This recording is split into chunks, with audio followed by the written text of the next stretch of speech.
እስኪ ዶክተር ዛኪር ናይክ ኢትዮጵያ ይምጣ የምትሉ ምንም ጥያቄ የለውም፣ የብዙዎቻችን ፍላጎት እንደሆነ ምንም ጥያቄ የለውም። ነገር ግን ይህንን ጉዳይ ማን ነው በቁም ነገር ይዞ ሊያስኬድልን የሚችለው የሚለው ወላሁ አለም አላቅም። ግን ይሄ ቪዲዮ ማን ጋር እንደሚደርስ አይታወቅምና እስኪ ቪዲዮን በደንብ ሼር አድርጉት፣ ኮሜንት ላይም ሀሳባችሁን አስቀምጡ። ዶክተር ዛኪር ባለፉት 3 ቀናቶች ኬንያ አሳልፈዋል ከልጁ ፋሪቅ ናይክ ጋር በዳዕዋ ጉዞ ማለት ነው። በቀጣይ ወደ ዩጋንዳ፣ ቀጣይ ደግሞ ታንዛኒያ የሚቆይ ይሆናል። ኢትዮጵያ አይገባትም ብላችሁ ነው የምታስቡት? ማለት እስላማዊ ታሪክ አንጻርም እኮ እኛ ቀዳሚዎች ነን። እሱ ብቻ አይደለም እንደው ታሪክን ማውራት አይሆንብንና እንደ ብዛትም ከሆነ እኛ እንበልጣለን።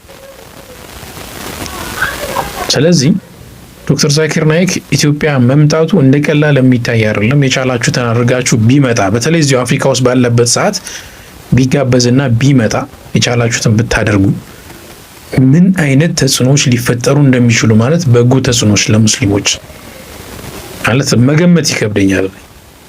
እጅግ በጣም ጥቅሙ በጣም ትልቅ ጥቅም አለው እና የቻላችሁትን አድርጉ። ቢመጣ ደስ ይለኛል። የብዙዎችን ፍላጎት ነው።